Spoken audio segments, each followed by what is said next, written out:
Hello guys, আমি আজকে মাটির আলু রান্না করব। মাটির আলু নিয়েছি। এখানে মাছটা আমি আগে থেকে ভেজে রেখেছি। আর মশলা হচ্ছে পেঁয়াজ দেব, এখানে আদা রসুন লঙ্কা বাটা আছে, আর এখানে পাঁচফোড়ন জিরে বাটা আছে। এখন মাছটা আমি ভেজে নিচ্ছি, আপনারা দেখতে থাকুন। আর এটা একটু মাছের তেল ছিল, আমার মেয়ে আলু দিয়ে মাছের তেল খেতে ভালোবাসে, তার জন্য হচ্ছে গিয়ে এটা ভাজা করব। এবার তেলের পরে কটা গোটা জিরে দিয়ে দেবো। এটা লাল লাল করে ভাজা হলে পেঁয়াজ দিয়ে দেবো।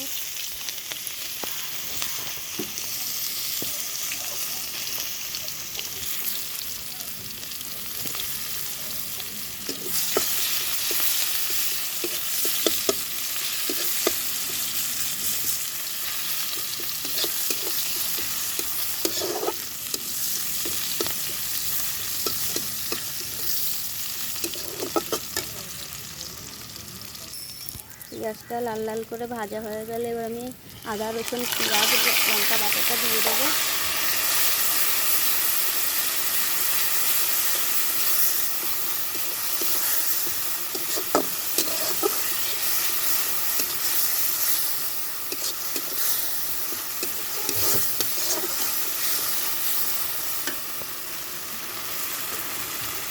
এবার এর মধ্যে স্বাদ অনুযায়ী একটু নুন দিয়ে দেবো, হলুদ দেবো 2 চামচ,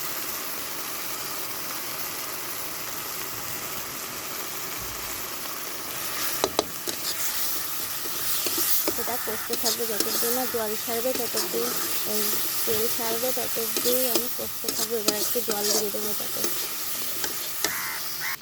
মশলাটা দিয়ে তেল ছেড়ে দিয়েছে, এখন আমি আলুগুলো দিয়ে দেবো।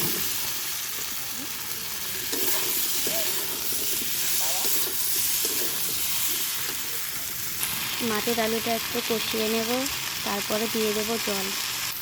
আলুটাকে ভালো করে কষিয়ে নিয়েছি, এবার জল দিয়ে দেবো। মাটির আলুতে একটু বেশি জল দেবেন, কারণ রান্নাটা হয়ে গেলে মাটির আলুতে ঝোলটা টেনে নেয় সব। আমি অল্প পরিমাণে জল দিয়ে দেবো।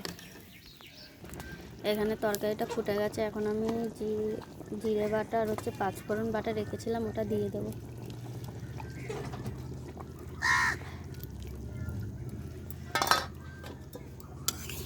দিয়ে দিলাম বাটাটা। এবার আর একটু ফুটে আসলে আলুটা সেদ্ধ হয়ে গেলে আমি মাছ দিয়ে দেবো।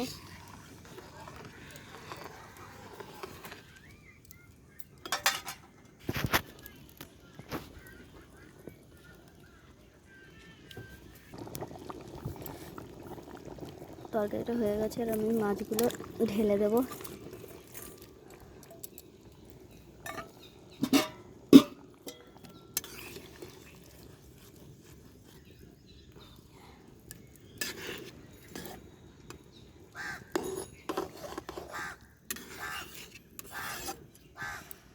তরকারিটা একটু ফুটে উঠলে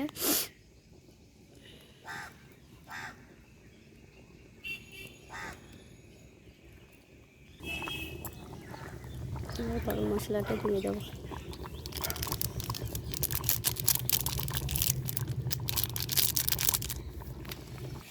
তরকারিটা হয়ে গেছে, দেখুন আপনারা কালারটা কি সুন্দর এসছে।